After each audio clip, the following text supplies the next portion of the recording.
নমস্কার বন্ধুরা, স্বাগতার দুনিয়াতে সবাইকে ওয়েলকাম জানাই।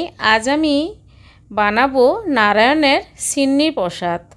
আজ আমার বাড়িতে নারায়ণের পুজো হয়েছিল, আর আজকে রাখি পূর্ণিমা। আর রাখি পূর্ণিমার দিনে বাড়ির পুজোর ছোট্ট একটা ব্লগ নিয়ে আপনাদের কাছে নিয়ে এসেছি। আপনারা দেখুন, ভালো লাগবে।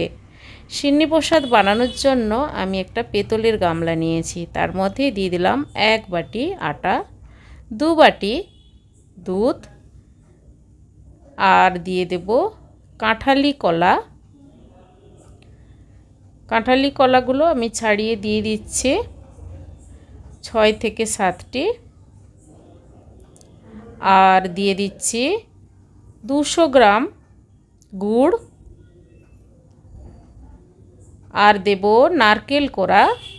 একটা নারকেলের হাফ অংশ আমি নারকেল কোড়া দিলাম।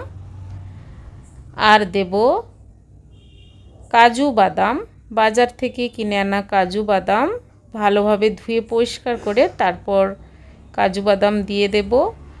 আর দিয়ে দেব কিশমিশ 1 মুঠো ধুয়ে দিয়ে দিলাম। তুলসী পাতা দিয়ে ঠাকুরের নিবেদন করতে দিয়ে দিলাম।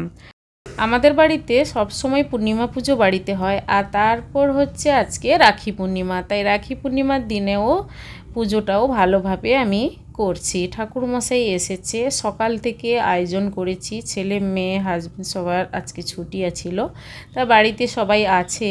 তো রাধাকৃষ্ণ আমি মায়াপুর থেকে নিয়ে এসেছিলাম, পেতলের রাধাকৃষ্ণ। ওটা আমার সিংহাসনে থাকে আর প্রতিষ্ঠা করাও আছে। আর ঠাকুরমশাই প্রত্যেক পূর্ণিমাতে আসে, এবং যে কোনো দিনে আমি পুজো করতে চাইলে ঠাকুরমশাই এসেই পুজো করে, আর আমার খুব ভালোই লাগে। পুজো কমপ্লিট, আর রাখি ঠাকুরকে পরানো হবে। তারপর প্রসাদের আয়োজন করছি। সিন্নি প্রসাদটা আমি মাখালাম, মাখিয়ে ঠাকুরমশাইকেও দিলাম খেতে, আর বাড়ির সবাই আর বাড়ির পাশে যারা থাকে তাদেরকেও আমি একটু একটু করে নারায়ণের প্রসাদ দিলাম।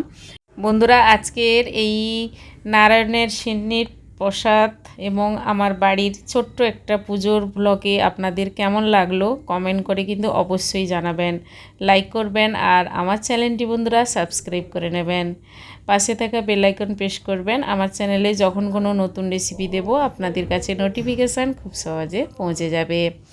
সবাইকে প্রসাদ দিয়ে আমি বসে গেছি প্রসাদ নিয়ে খেতে। আর সিন্নি প্রসাদটা সত্যিই ভালো হয়েছিল। আর তাহলে বন্ধুরা, আজই পর্যন্ত, আবার হাজির হব যে কোনো সময় নতুন কোনো রেসিপি নিয়ে। সবাই ভালো থাকুন, সুস্থ থাকুন। ধন্যবাদ।